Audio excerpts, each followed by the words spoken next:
Hi guys, so welcome back to the Average Vlogs, and here we are once again back with another episode of Common Man with Special Views. And in this episode, we have someone who will teach us how can we research. You know, research is very boring, but to make research interesting and find our favorite topic in research, we have someone who will guide us the entire process of creating research papers, publishing research papers. We have Sahasa Kopala. Hello. I like the energy. So before, I think you're familiar with our tradition. Like we make podcasts and we just interview the common man's journey. So I would like to Mhm. understand what was your journey. Why were you interested in researching? Okay. So, starting of grade 11, I knew I wanted to go abroad and study. And a major part of studying abroad, or even in India these days, is essentially having a certain amount of research, and you should be able to show that you have the skills to enter into that university and perform research there. So, a way to do this is by writing a research paper. So I started researching on how to write a research paper, I think the start of my grade 11. And I was not able to understand how to write a research paper. I was so lost. And finally, I was like, let me just ask one of my seniors who has already done it, because the best way to understand how it's done is ask someone Someone who has that done has it, yeah. already, yeah, don't struggle so much. So I asked her, and she suggested like looking into a program, and she suggested me multiple ways, and I'm so glad she did it. And I feel like this podcast or this interview would help find a way to do research. So I'm glad if it helps one person, I'd be really grateful. Yeah, I can guarantee you that whatever you're gonna say in this podcast is gonna help and reach wider audiences. And for testimonial, I can say I think you may have watched that episode or not. I interviewed someone who was from University of Melbourne, and many people from that same university contacted me to understand what's her major, what is she doing. So because those people really got inspired from her. So I can guarantee you that whatever you're gonna say in this podcast is gonna help a lot of people, and then it's gonna help a lot me also because I'm in 11th grade and I'm also going to apply to UCs, and I'm also Mhm. doing research right now. So even I am Okay. confused like others, like how to start research. Mhm. Yes, so with my research paper, I did get into UC Irvine, and research papers really help a lot. So yeah, I'm glad we're doing this. So first of all, I would like to start. How can we find a subject, like find a niche that we want to research on this? How Okay, did so you do for yourself? usually it's the career choice, career aspect that you want to go in. But if you want to go out of box and you want to mix subjects, for example, like philosophy and business, you could do that. You could find a research point which talks about that. If you want to do like environment and psychology, you could do anything, whatever you feel like doing, whatever you think will get you interested to write a extended essay of like more than 4,000 words, you could say. So just be interested in whatever you're researching about. I'm just curious, like, have you done IB diploma? Yes, yes, That's I'm an because I IBT. got the terminology extended essay 4,000 words. That's Yeah, So I would yes. like I know like many of my friends they are doing for call for papers. So they search for call for papers and then start doing Mm. research paper. Was that the same way you did it or some other approach you chose for your research paper? What is the call for research paper? I'm unaware. So call for research papers, what I am aware is like you search like many publications, many journals for their issues. They just tell that they need this topic research paper. Like suppose I'm writing a research paper on fintech. So they're like, there's a call for paper by some foundation on fintech. So I'll write a paper to them and they'll approve it and they'll publish it. What was your strategy? I have no idea about it. But if you find opportunities and if you find a topic that they suggested that is interesting you, then go ahead with it. Personally, I don't think anyone like that I know has done it this way. But if you could If you want to do it that way, it's totally up to you. It's essentially you're showing them that you're able to conduct research and write a long paper all by yourself. So So, that's what matters. It doesn't matter how you do it. makes sense. I think we get that ISSN number after publishing your paper. That counts as evidence, Okay. right? Does that count as evidence or there's something else? Like what was evidence for your research paper? Okay, so I did it through a program. So they send me a certificate saying this person has done it with this professor or a PhD candidate, and they certify you saying, okay, she has passed this program. She's able to conduct research. She has received grade A or grade A plus or whatever, and then yeah, that's how they approve it. That's how it's credential. Could you please talk more about your program? What was the program, like the name of the program and how it was the entire process, and the costing Mhm. also, costing also. Yes. So there's numerous programs these days that are trying to help students get access to professors to write research papers under. So mine was called as Lumiere Research Program. I know there's one called Pioneer and Polygens. They're all great.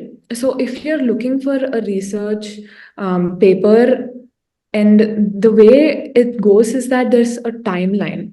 So if you want a timeline and if you want to adhere to specific regulations and write it in a systemized manner, then research program is a good way for you, because mine started in July and then it went till October. So the professor and I, we used to meet every week on video call, and I used to show my work and then I used to receive feedback on my work. So it was very systematic. But if you think, no, I just want to get over with it, I just want to do it in Mhm. 1 week, I know people who wrote it in 1 week. But with this program, it will be arranged for you, a timeline will be set for you. Each week, you will have a deadline to meet. And the cost of it is actually a big consideration. If you do not want to, invest money into this research paper, then independent study is what I recommend. Independent studies, where you just take a topic of your own, research a little bit, understand the conventions of how to write a research paper, and do it all on your own. Or I know people that have done it through their, like, under their teachers. For example, if I'm interested in economics, I could email my economics teacher or anyone that has a good achievement level in economics and say, like, I want to conduct research. These are the possible ideas that I'm considering, and then you could list out like microeconomics, a certain market, or just to show them that you have the interest in it and you are clear with what you're doing. And then if they say, okay, you could do it with under them without any cost. But research programs are very expensive. Yes. Yeah, makes sense. And were you satisfied with this research program? Like, how did you feel? Because I have many Yeah. people who feel Mhm. like these programs are a scam, but then there are many who will say these are very like value to the money. So I have heard Mhm. both types of experiences. So what was your experience? Yeah. So if you ask me value for money, I would say you should there's multiple factors to consider, because you're not writing the research paper with a professor because they're very busy. You're writing it under a PhD candidate, so they're not professors yet, but they call themselves as professors for the program. But they do have a lot of knowledge and they will be able to guide you. But if you want to say the professor name, I don't think that is worth the thing. But it was very nicely planned out. Like, I would get an email every week. They would be like, this is done, this has not been done. And they assign you a certain manager for your research paper. So she or he would be sending you WhatsApp messages and keeping you on track with your work. So, yes, systematic, and it's very planned out for you. Yeah, that's what you should look for in a research program. How many papers have you published so far? Yeah, so I've not published it Oh, because I wanted to show, yes, so I wanted to show that I could do it. But these programs, they do actually help you publish your research work. So if you, after you're done with your research paper, they will ask you, do you want to publish it or not? I was very busy at that time, like obviously with my right. exams and as I said, extended essay, I didn't think about publishing it. At that point, I was like, okay, I have done it for 3 months now, and the professor or PhD candidate that I was working with, he was like, it is not really, it doesn't matter if you publish it or not. They want to see your, capacity. So with his suggestions, I didn't decide to publish it. Makes But sense. publishing is great. You can go for it. It's okay. Yeah, if you have the time, go for it. Makes sense. And as you said, research is a very integral part of college application process. So now Mhm. let's move forward with your entire application. What was for the college applications? So I was first like to know what were your IBDP subjects? Because this is the first time when I have Okay. someone from IBDP on this interview. Okay, okay. Okay, that's nice.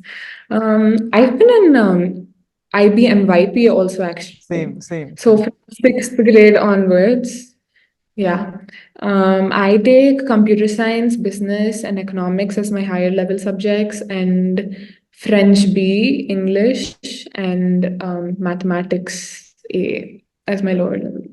Wow, ironically, even I have very similar subjects. I had, Oh. I can't say had, I have because I'm still DP1.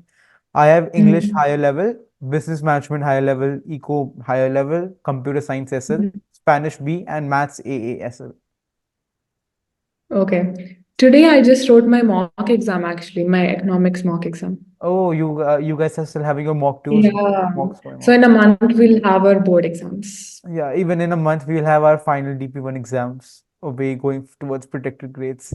Yeah, which is what matters for predicted grades. Yeah, so I would like to Are you ask, considering? Yeah, yeah, continue. no, you can continue.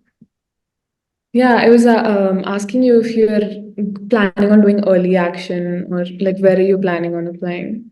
Yeah, so I am generally planning, like my main dream university is UCLA. Okay. I wish And you all the I yeah. didn't get my decision yet. I'm still waiting for it. Oh, you did But I early don't application? think I will get it. Did you do early application or normal deadlines? UC only has one deadline, so it's November 30th, I think. I'm not sure. It's been a while.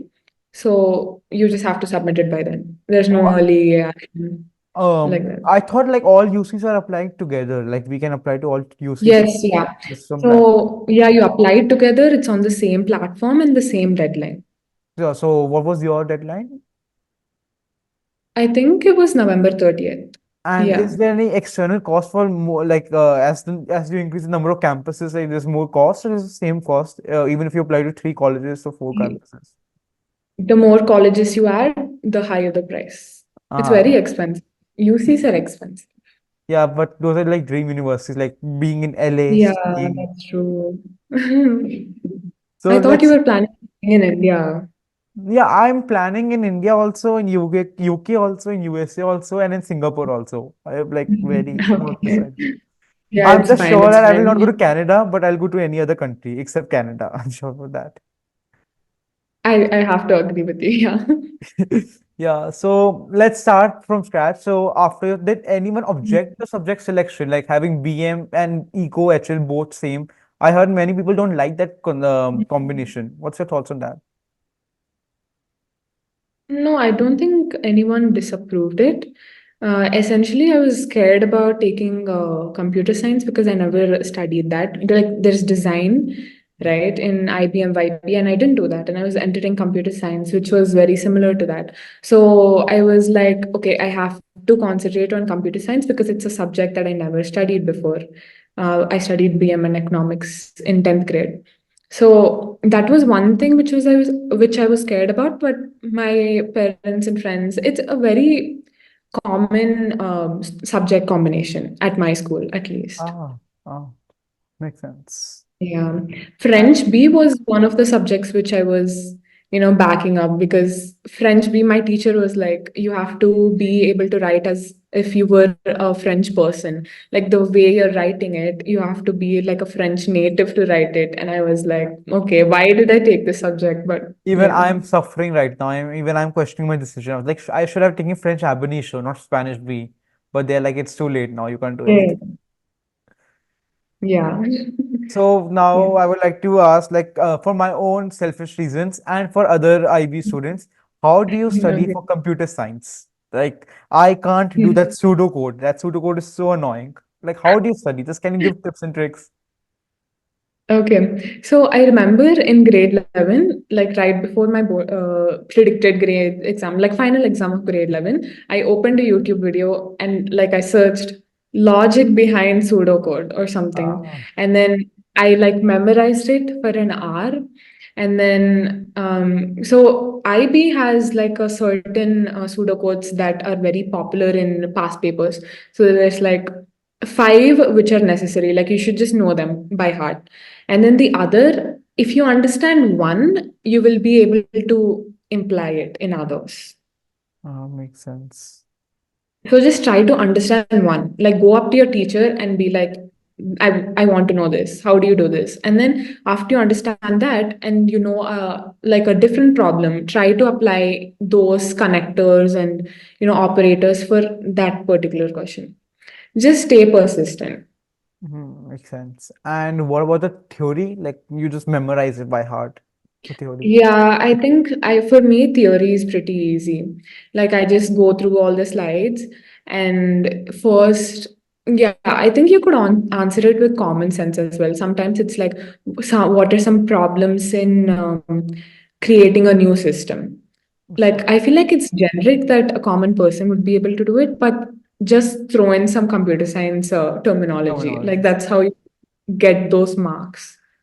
And for your paper two, did you guys take option A, the databases, or some other options did you guys take? Database. So it's that also again just theory, like try to rectify stuff and then just try to solve it. Yeah, there's like so many tables that you have to create. Is it on? It's Is it it's only me like or yeah. normalization annoys you also?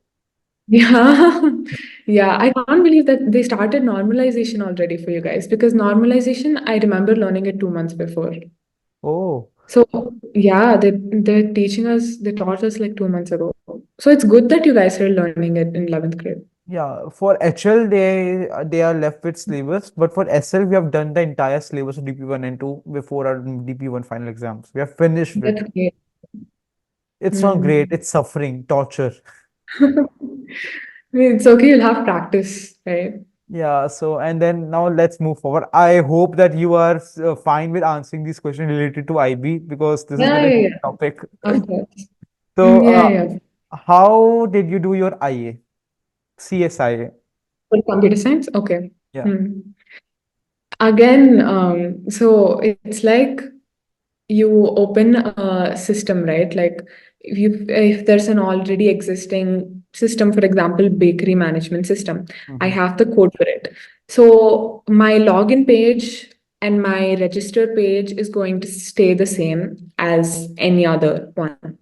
And I'm going to take that code and then I'm going to add my GUI components to it. For example, I want to change the color. I search up like how to type the color in Java and then I put that to that code. That's what I did. I know Uh, people that know code. I know people that paid to get their IA mhm. like at least app done. So I took a lot of help from my teacher. So I used to stay back after school and then I used to show him that, okay, I did this much. Can you help me with the rest? So I used to get it.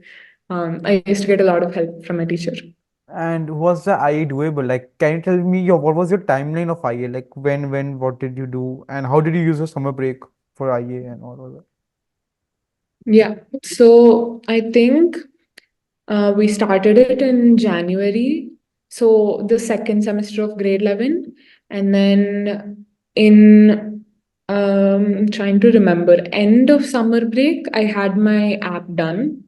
So And during the summer then break, I you just, learned the language and then did it. yeah, a little bit. So I tried to do it. And then after summer, when they were like asking us to do our eyes, I went up to him and finished my system, app, desktop app, whatever you want to call it.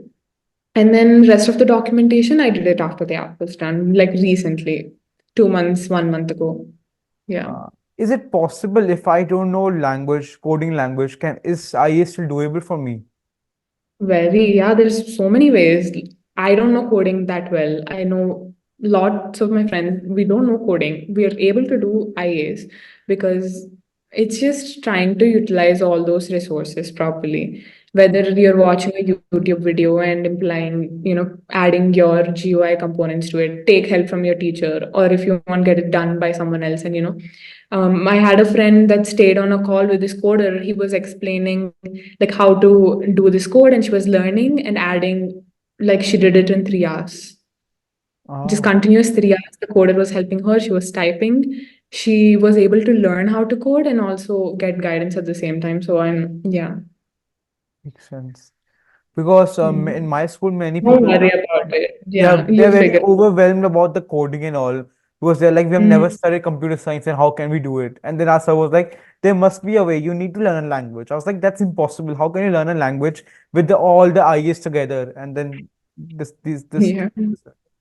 They just expect you to know how to code. And then the other subjects that we have in common is BMHL and EcoHL, which are very like, I think you want a career related to business management or finance, I guess.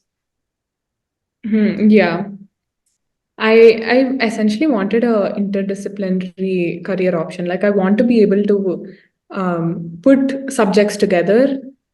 So that's what I'm trying to do. I'm still exploring my options. Yeah. Makes yeah. Economics is personally my favorite subject. Same. And then so I would just like to have like, can you just give some tips and tricks for BM and Eco together? Yeah, so for eco, I've struggled a lot with paper three, which is the calculations HL only. paper. So practice calculations. Like economics, you're going to struggle at the end if you don't know calculations and all the policies. Hmm. So you have to keep practicing it. Like changes, you can see a like question about tax, for example, and then you apply it with like a different country and with their values, and you're going to get confused. And for paper three, you only have 1 hour 45 minutes. In that, you have to write two policy questions and solve over like 10 calculations. It's very, you have to be able to manage your time. So I say focus on paper three for economics. And for BM, I don't particularly think I struggled anywhere. Like, just know all the concepts, every unit, advantages and disadvantage of every like outcome, or for example, a public limited, a private limited company. No advantages and disadvantage of everything. If they're planning on doing a joint venture with a different company, what are the advantages of a joint venture? What are the disadvantages of a joint venture? You should know all of that. And what about the finance, the chapter finance in BM? Like, did you ever struggle with it? Because in our school, I'll tell you a fun anecdote. The entire class failed. We got 3 out of 7 in the finance Oh, summative.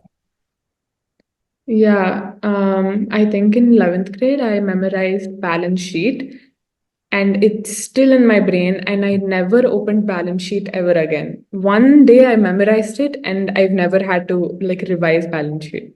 So balance sheet I prefer over income statement. Income statement, I like keep referring back to it. You just have to memorize it. If you understand the logic, good, great. But if you can't, memorize all of it. Memorize makes sense. Mhm. So Yeah. that's great for IB. And then I would like to start. So let's come back to your DP2. So by when did you get your predicted grades? Let's move forward towards college applications. Yeah. So predicted grades was after the first exam in grade 12. So we had it around September to October. Before your Dasara break, I Yeah. think they should be able to send you your predicted grades, because during Dasara break, we work for our early action. So there's not everyone is going to do early action, but I highly recommend it, because in early action, there it's like people who are already ready to apply. Everyone that is applying in early action is ready. So it's very like you could say competitive students. So when your college counselors are putting you in EA or you choose to do EA, they know that you're entering a competitive pool. So what they try to do is give you your best predicted grade. Like they will tell your teachers, try to, okay, not in every case, but I know that they know that they are going to send them to a competitive pool, so they will try to give you a best predicted grade in early action compared to RD, because RD, regular decision, almost 80% of the class is going to go for a regular decision. So then they're not going to think about what grade to give you. Yeah. In EA, they would be able to, plan for a better grade. Did you have any external counselor or your school counselor was doing everything for you? I was doing everything for myself, not my school counselor or my yeah, outside. In our class, we have over 100 people. Wow. So our college counselor, he won't be able to give you personalized guidance. But yeah, you can take a college counselor outside or even your school if you think Why did it's you going to. never take any outside? Was it because of financial reason or you never interested in taking? No, I don't think it was a financial reason. I like showed my essay to some of my friends, and like if I found a senior, I used to send it to my seniors to give me help actually. For example, I liked University of Washington, so I knew someone that got in there. I sent it to her and I was like, can you give me quick feedback? Because I know they would be able to help me more than my counselor that has over 100 of students. But I did show it to him as well. Yeah. So I thought I could manage it on my own. Yeah, I didn't see a reason why I should have. Yeah. Yeah. So you got your predicted grades. So are you comfortable in telling how much did you get? I don't remember. It's been so long. I'm trying to recall. I think I got a 37 on 42, which is That's like a good, that's a good predicted grade. yeah, they don't count. No, I am telling it without my 3 points for TOK and EE.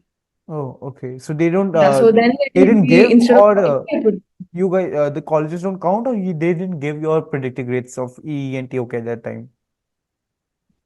Yeah, so our supervisors for TOK and EE, they have predicted it, but we don't know what we are predicted for TOK and EE. I know some colleges they ask for, predicted for EE and TOK, but some don't. So it depends. When the counselor is sending it or the college already has that we only want to receive predicted grades with the subjects, not with the TOK and EE. Makes sense. And so, when, as you said, you applied for EA, so what were all things in your profile? Like there was one research paper, like you were involved in research. What were the other things in your profile which set you apart for your major? I had a lot of internships. And then I had like religious activities like singing at the temple or it was like just thinking out of the box and putting activities. Again, I'm trying to remember because it's been a while. And then a couple of projects that I did. Yeah, one was about environment. So my goal going into it was to project an image of a business environment. That a particular sector in business I was interested in was environment. So I was trying to project that and try to build my activities and everything around that picture. Makes sense. And Hmm. like any like so any specific business focused activity which you did, like you can call a passion project, like in which you around your essay around. Hmm. My essay was about um, just just my life. It was not Oh. about business.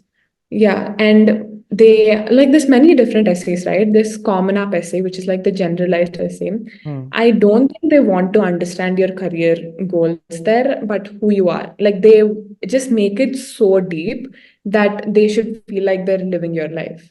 Hmm. So it was not about business at all. And another essay that they ask you is like, why do you want to join this particular university? In that university, I brought up business and then about how their business program or major would help me and how I would contribute to their university. Great, great, great to hear that. So, what all universities did you apply? So I applied to almost all the UCs, All the which UCs. is like Irvine, UCLA, all the top UCs. And then I did University of Washington and then University of Richmond. I still have to get all of my decisions. It's this month, so I'll update you later if you want to know on my decisions. Yeah. And then I did like some safety schools, University of Connecticut, University of Pittsburgh, which I got into. Yeah. One top school that I got into so far is UCLA, which I'm considering. Yeah. And did you apply to any other country other than US, UK, Mm. Singapore, No, no, just the US. and Indian universities? No. Oh, so you didn't think of any backup? Like I have many seniors who are thinking like applying US and as well having Indian university as their backup. You didn't apply to it. Mm, no, I think I wanted to go to US. Yes. Oh, so but are you aware about the process of getting into Indian universities? If you are aware, then can you guide about Indian also? Yeah. Um, so if you're talking in terms of research paper, these days many universities, along with your grades, are also asking you for extracurriculars, right? And research paper is a great way to put show like it's a great extracurricular in general. And I say they know what you are like trying. So just try to be yourself because they know that this person is this. They can tell when you're trying to portray something else. So just be honest in your application is what I would say. Yeah. And so can you just tell like how did you what was the UC platform like? How Okay, did one second. I think there's a power cut. Is it fine if I talk like this? will it last for long or will the light come back soon? I am not sure. Fine, you can talk like this. It's fine. Okay. Okay. Yeah, yeah, continue. Yeah, so I'm asking, so can you just guide us about the Common App essay and like how is it and the UC format? Like how is that? Yeah, sure. So, Common App essay is the essay that you're going to submit every college in the US. So, this essay is very important. And I remember, like, I was thinking about ideas in my summer break. So, in this essay, they just want to know your life story in 650 words. I'm not sure about the word count. Again, it's been a while, but I think it's 600 to 650. And it's where you show who you are aside from the activities that you've done. Like, if, for example, I did this research paper, they do not want to see an essay that describes my entire research paper, like what it is about. Oh, it's about this customer loyalty program and how like this helped me with this. No, they don't want to know that. Other than that, they would like to know, like, for example, my connection with the professor that I was working with, and how it helped me want to guide other people interested in research, for example. So it's like personal things like that. Yeah. Oh, makes sense. And then in the Common App essay, there's some other platform where you can like list your extracurriculars and your honors, right? Also. Yeah, Common App is the website where you have your Common App essay and then you're going to write all of your extracurriculars. So, Common App is short for Common Application. So, it's a website, you're going to fill all of your details in it, and then you will have your Common App essay along with your activities. That's where your counselors are going to send in your progress reports as well as your teacher recommendations. So it's one site which has everything. Ah, great. And how is Yeah. the UC application? Because that's different for UCs, right? Yeah, yeah. Yeah. So UC application is a totally different one. They do not, it's not going to be in a common app. It's called the UC application. In that you open it, it's pretty much same. Like if you figure out common app, you would be able to do that. So they will ask you lots of details, like details that you never thought a college would want to know. Like when I was writing or filling out my college application, I was like, I never even thought about this. Like I never thought this about myself, and they're asking me. But yeah, it's like a lot of details about you, your family, where they studied, where about your siblings, and then they move on to your activities list. So in UCs, you can add up to 20 activities, where in Common App, you can add up to only 10 activities. But it's quality over quantity. So Makes I don't, they don't want to see someone who has done like over 20 activities that are meaningless. Instead, they would like to see maybe five, seven activities that are meaningful to you. And then moving on from activities will be your four essays. So UCs, they have their own set of prompts. Out of seven, you can choose your own, like whatever four you want to choose, and 350 words. so you have to write Yeah. 4 essays for UCs. Yeah, four essays for And UCs. the same application goes to each of the campuses. Yeah, same application. So, like, suppose if I want to apply to both UC Berkeley and UCLA, but I want to Mhm. specify the professor name of each campus in my essay. So, can I change this? Like, for UCLA, I will talk about the UCLA professor, but for Berkeley application, I'll talk about the Berkeley professor. Is that possible? Or they will have a common essay only for all four? Common essay. So I don't think you can do that. So So, that's why UCs, they do not ask you why you want to join our uh, college, because it's a common application. So yeah, if you want to talk about a certain professor, like if you have some relationship, you did an activity with them, then you could say it in the activity section. hmm, Yeah. make And me. they don't have recommendations as well.